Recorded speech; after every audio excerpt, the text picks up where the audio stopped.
Shakespeare Puppet Pals. Give him this money and these notes, Ronaldo. I will, my lord. You shall do marvelously, wisely, good Ronaldo, before you visit him to make inquire of his behavior. My lord, I did intend it. Marry. Well said, very well said. Look you, sir, inquire me first what dancers are in Paris, and how and who, what means and where they keep, what company and at what expense, and finding by this encompassment the drift of question that they do know my son, come you more nearer than your particular demands will touch it. Take you as twere some distant knowledge of him, as thus I know his father and his friends, and in part. Do you mark this, Ronaldo? Aye, very well, my lord. And in part him, but you may say, not well. But if he be, I mean, he's very wild. Addicted so and so, and there put on him what forgeries you please. Marry, none so rank as may dishonor him, take heed of that. But, sir, such wanton, wild, and unusual slips are as companions noted and most known to youth and liberty. As gaming, my lord. Aye, or drinking, fencing, swearing, quarreling, drabbing, you may go so far. My lord, that would dishonor him. Faith, no. As you may season it in charge, you must not put another scandal on him, that he is open to incontinency. That's not my meaning, but breathe his faults so quaintly that they may seem the taints of liberty, the flash and outbreak of a fiery mind, a savageness and unreclaimed blood of general assault. But, my good lord. Wherefore should you do this? Aye, my lord, I would know that. Marry, sir, here's my drift, and I believe it is the fetch of wit. You laying these slight sullies on my son, as twere a thing as a little soiled in the working. Mark you, your party in converse, him you would sound, having you ever seen in the predominant crimes the youth you breathe of guilty. Be assured, he closes with you in the consequence, good sir, or so, or friend, or gentleman, according to the phrase or the addition of a man and country. Very good, my lord. And then, sir, does he this, he does this. What was I about to say? By the mass, I was about to say something. Where did I leave? At closes in the consequence at friend or so, and gentleman. At closes in the consequence, I marry. He closes this. I know the gentleman. I saw him yesterday, or the other day, or then with such or such, and as you say, there was a gaming there overtook in such rouse. There falling out at tennis or perchance, I saw him either enter such a house of sale, victuallicet or brothel or so forth, see you now.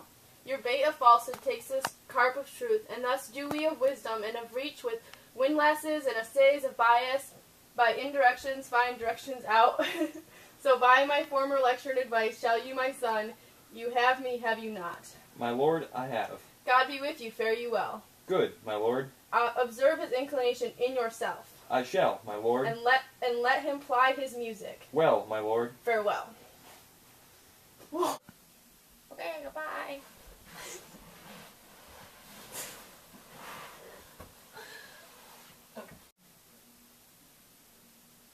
Oh no, Ophelia, what's the matter? Oh, my lord, I've been so affrighted. With what in the name of God? My lord, as I was sewing in my closet, Lord Hamlet with his doublet all unbraced, no hat upon his head, his stockings fouled, ungartered and down heaved to his ankle, pale as his shirt, his knees knocking each other, and with a look so piteous and purport as if he had been loosed out of hell, to speak of horrors, he comes before me. Mad for thy love? Oh, my lord, I do not know, but truly I do fear it. What said he? He took me by the wrist and held me hard. Then goes he to the length of all his arm, and with his other hand thus o'er his brow he falls to such perusal of my face, as he would draw it. Long stayed he so.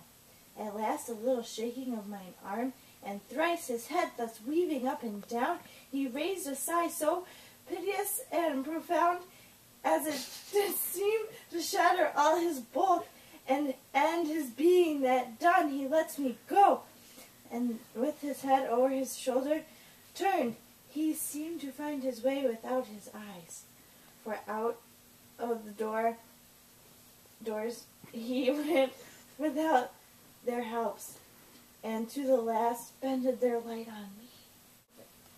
Come, go with me. I will seek the king. This is a very ecstasy of love, whose violent property fordoes itself, and leads the will to desperate undertakings as oft as any passion under heaven. that does afflict our natures. I am sorry. What, have you given him any hard words of late? No, my good lord, but as you did command, I did repel his fetters and denied his access to me. That hath made him mad.